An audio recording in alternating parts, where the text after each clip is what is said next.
Cette opération a débuté dans un premier temps il y a 5 ans par rapport à un contrôle routier qui s'opérait avec les forces de l'ordre et sous l'initiative de M. Bach lorsqu'il est arrivé à l'AFT.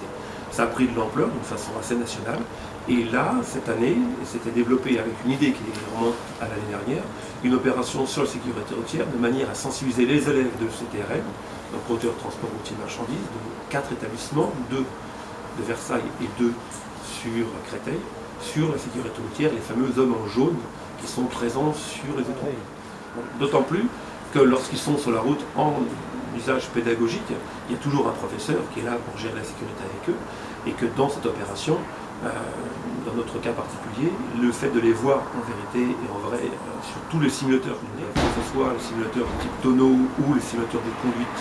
routière, les poids lourds, nous en avons déjà un au niveau de simulation voiture, mais pas poids lourd. Ça leur a permis de se rendre compte de ce qui se passait. L'opération qui consiste à travailler avec les lunettes virtuelles également, pour se rendre compte de ce que vivent les hommes en jaune sur les autoroutes. Puisque la plupart du temps, le usager de la route voit l'accident une fois qu'il s'est produit et quelques minutes plus tard, ou voire dizaines de minutes plus tard. Là, ils l'ont vu en direct, en réel, ils ont bien vu les effets d'impact que peut avoir un camion. Le rectorat, y compris avec les membres inspecteurs qui sont présents aujourd'hui, mais aussi le proviseur, tous les représentants finalement de l'éducation nationale, sont fortement impliqués dans cette manifestation. Il est à souligner qu'il n'y a que sur l'Île-de-France que 4 établissements présents aujourd'hui qui font cette formation de conducteurs et dont 2 formations pour l'Académie de Créteil qui sont situées sur le département de Seine-et-Marne, le lycée de Coulommiers et surtout le lycée de Dammartin-en-Lorraine qui accueille aujourd'hui cette manifestation emblématique de tous les travaux qui ont été faits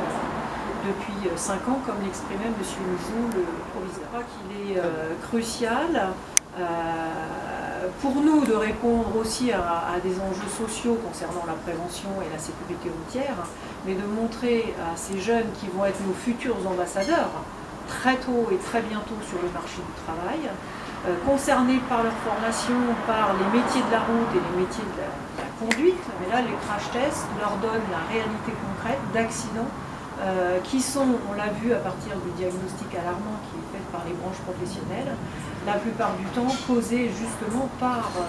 les poids lourds. Et donc ces élèves qui se destinent à ces métiers de la route, à être conducteurs poids lourds marchandises, ont besoin, à un âge où finalement ils peuvent être très influençables et pas forcément conscients des risques et de la gravité des accidents. On voit bien que là, à 40 km/h, le choc est énorme. Et je crois que ce matin, dans l'exercice qu'ils ont vu avec un scooter, ça a été encore plus brutal et plus choquant et en tout cas plus percutant. Et c'était tout l'enjeu de cette manifestation d'aujourd'hui, de les ramener sur la réalité des risques routiers.